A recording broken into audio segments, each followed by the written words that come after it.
¿Qué tal, comunidad? ¿Cómo andan? ¿Todo bien? Bueno, en este sábado que todavía parece que la primavera no se asienta y que sigue estando un poquito el otoño presente, es decir, no se quiere ir el frío, en el Loco de la Lef vamos a hablar un poquito de armas. No de historia de armas, que es un tema que en algún momento voy a tener que tocar, pero me gustaría hacerlo con los fierros en la mano. Lamentablemente mi situación económica no da para poder mostrárselo, por lo menos la colección que yo tuve en su momento, y poder hacer videos relacionados a ello. Pero vamos a hablar de algo de una noticia que salió en los medios esta semana y que me parece que es una muy buena noticia para los legítimos usuarios, es decir, para la gente que practica el magno deporte o la magna disciplina del tiro deportivo y de la caza, en la cual el ahora RENAR, porque ya se me generan cada confusión, porque en su momento, acuérdense que se llamó ANMAC, en la época creo que, no sé si fue de la última época de Cristina o la primera época de Macri, ya no me acuerdo, que el RENAR, el Registro Nacional de Armas, se convirtió en el ANMAC, en la Agencia Nacional de Materiales Controlados, que estaba bajo la órbita del Ministerio de Justicia, y ahora en la época de Milei lo volvió a renombrar RENAR, pero bajo la órbita del Ministerio de Seguridad, es decir, está bajo la órbita de la ministra Patricia Bullrich, de Pato Bullrich. Bien, el RENAR se maneja bajo una ley de armas, la ley de armas y explosivos, que creo que es del año 75, después tuvo un par de modificaciones, recuerdo que en el año 93, yo estaba en el servicio militar, se hizo todo para modernizar, digamos, la base de datos del RENAR y saber bien quién era legítimo usuario y quién no, y para poder tratar de registrar la mayor cantidad de parque armamentístico que estaba en manos de los civiles, tanto de armas de uso civil como armas de calibre de guerra, como se dice. Se produjo un empadronamiento en el cual el RENAR pudo, digamos, encolumnar y ordenar una base de datos criteriosa para poder saber cuántas armas legales había en el mercado dando vuelta, o mejor dicho, estaban en posesión de legítimos usuarios, y toda una serie de requisitos para, obviamente, probar de que uno o que el legítimo, el usuario, estaba en condiciones psicofísicas, digamos, normales para poder manejar este tipo de material, que obviamente es un material, como todo, no digo peligroso, pero como toda herramienta inerte, uno la puede usar para hacer el bien, que es ir los fines de semana o un día de semana a un polígono, a una línea de tiro y hacer puntería, o ir de cacería a un campo habilitado y autorizado por el dueño, etcétera, etcétera, donde obviamente se puedan cazar presas, digamos, que estén permitidas o que sean plaga y que puedan ser comestibles, porque me parece que acá lo importante es poder comerlo y no tenerlo colgado en una pared de la cabeza. Es algo que a mí no, yo soy cazador y la verdad que yo prefiero cazar la presa y después comerme en un rico asado entre amigo y chamamé, como dice Ibotí. Y bueno, entonces me parece que el Estado, bueno, obviamente, le vuelvo a repetir, quería saber en qué estado estaba, en cuánta gente, ¿no?, cumplía esa formalidad y cómo se armaba el padrón de legítimos usuarios y la cantidad de armamento que poseía cada legítimo usuario, la munición, etcétera, etcétera. Cosa que no lo veo mal, porque la verdad que si el Estado puede ejercer un control, que obviamente tiene que ejercer el control del monopolio de la fuerza y de la violencia, y como les vuelvo a decir, es una herramienta inerte, ¿no? Es decir, uno la puede utilizar para el bien, digamos, para un fin lícito, o lo puede utilizar para un fin totalmente ilícito, malicioso, como es agarrar un arma e ir a robar o a matar a alguien por lo que sea. mientras que no sea obviamente en legítima defensa, ¿no? De lo cual eso hay bastante doctrina, entre los cuales, bueno, tengo el orgullo de que mi suegro haya sido uno de los grandes personeros de la doctrina de la legítima defensa en la Argentina. ¿Qué pasó? En el año 93, cuando se genera el RENAR y se reordena administrativamente el RENAR, la cosa estaba bárbara, estaba genial. En las armerías se vendía absolutamente de todo, y lo que fuera armamento, que podemos decir entre comillas, fusiles de asalto, subfusiles, todos obviamente en semiautomático. No había ningún problema. Uno, siendo legítimo usuario, se inscribía como legítimo usuario, si no lo era, y una vez que estaba autorizado por el RENAR a ser legítimo usuario, que le daban una tarjeta de color verde, uno estaba autorizado a poder comprar un arma. Generalmente lo que se hacía para nosotros los jóvenes, los que teníamos purretes, que teníamos 20, 21 años, porque en aquel momento la edad mínima para poder ser legítimo usuario tenías que tener 21 años, era comprar el arma y al mismo tiempo hacer el trámite de legítimo usuario. Entonces entraba primero el trámite de legítimo usuario y a la vez entraba el trámite del arma que uno se compraba, y se llevaba las dos cosas juntas después de como mucho 15 días. Le estoy hablando de la década del 90, cuando todavía el Estado no estaba absolutamente digitalizado, había computadoras, pero todavía había que presentar todo con formulario, y todos los trámites tardaban como mucho 2 semanas. No es un tema de, les vuelvo a repetir, no es un tema de tecnología, es un tema de voluntad política, ¿no? Bien. Pero ¿qué pasó? En el año 1994, 1995, se había puesto de moda delictivamente la de atacar camiones blindados.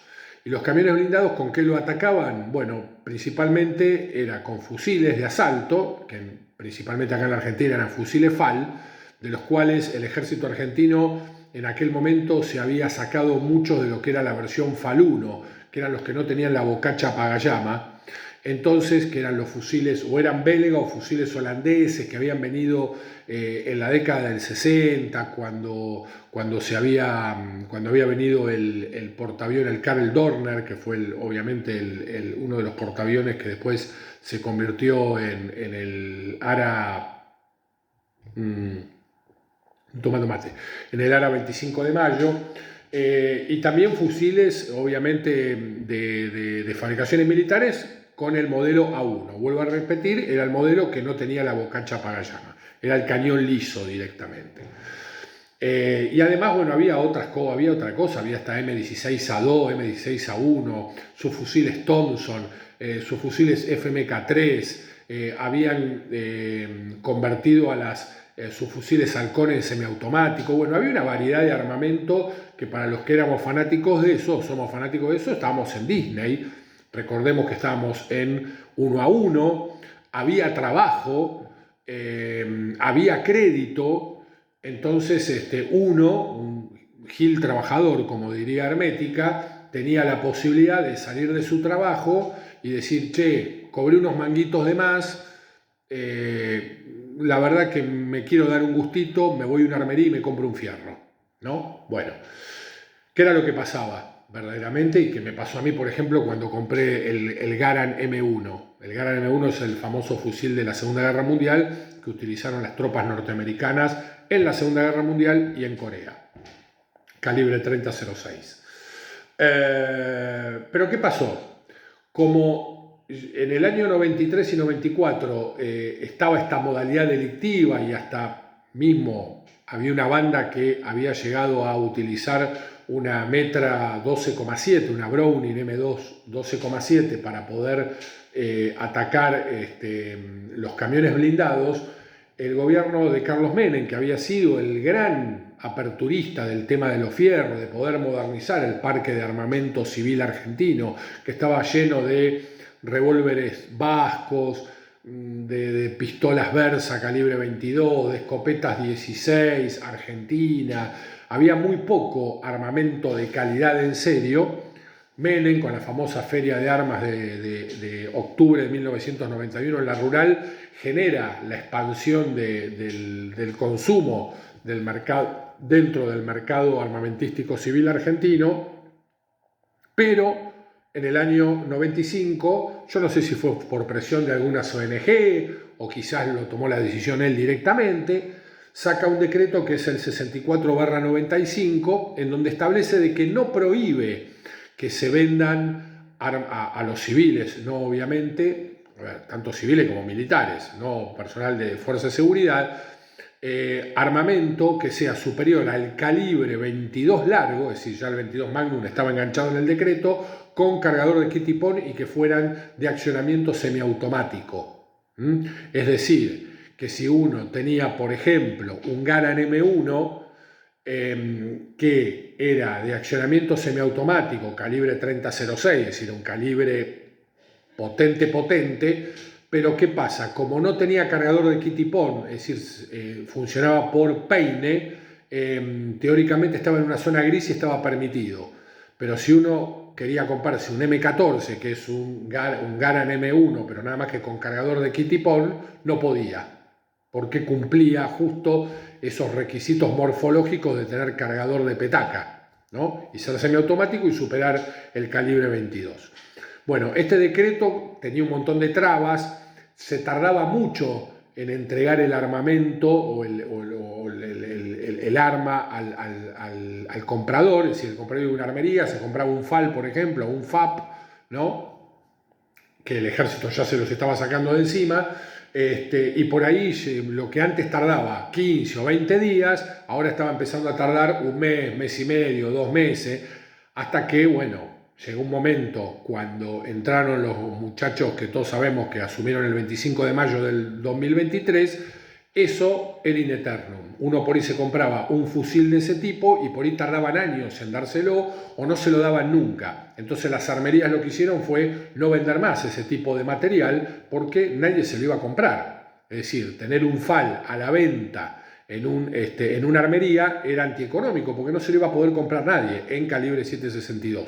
Por eso después, allá por el año 2006, 2007, 2008, empiezan a aparecer los fusiles de asalto en calibre 22 largo, digamos M4, carabinas M4, fusiles SIG, pero todos en calibre 22 largo, es decir, que estaban por debajo del decreto, entonces se tomaba como un arma de uso civil condicionado, digamos. Entonces no había problema, podían salir mucho más rápido, pero era en calibre 22 largo, es decir, uno podía tirar como mucho a 50, 70, bueno, a 100 metros, pongámosle, porque bueno, en un cañón largo le podíamos meter hasta 100 metros, pero no mucho más.